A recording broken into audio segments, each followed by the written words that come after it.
تو کئی دفعہ ہمارا دل کرتا ہے کہ جو کسی طرف ایک دم دھیان پڑ جاتا ہے اور پھر ہم اپنے آپ کو روک نہیں سکتے.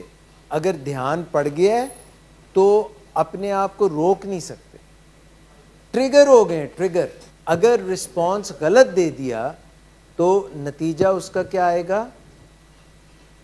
غلط, رزلٹ بھی غلط آئے گا.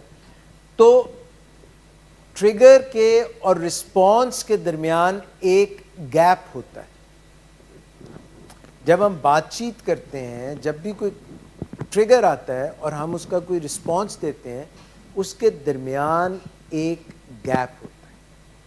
اگر ہم اس گیپ کو ملی سیکنڈ سے بڑھا نہ کریں, اگر ہم اس کو ملی سیکنڈ سے بڑھا کے ہاف اے سیکنڈ کر لیں.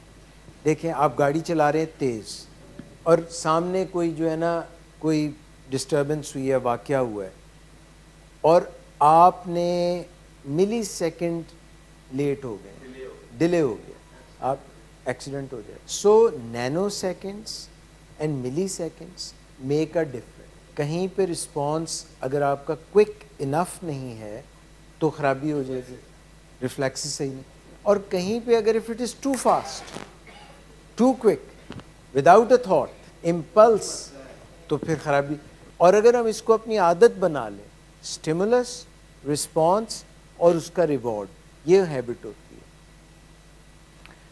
تو کئی لوگ جو ہیں فوری رسپونڈ کرتے ہیں, غصہ چڑھا, ٹکر مار دی, تھپڑ مار دیا, گاڑی تیز کر دی, کسی نے پیچھے پاؤں پاؤں کر دیا تو آپ نے اس کو واپس پاؤں پاؤں کر دیا.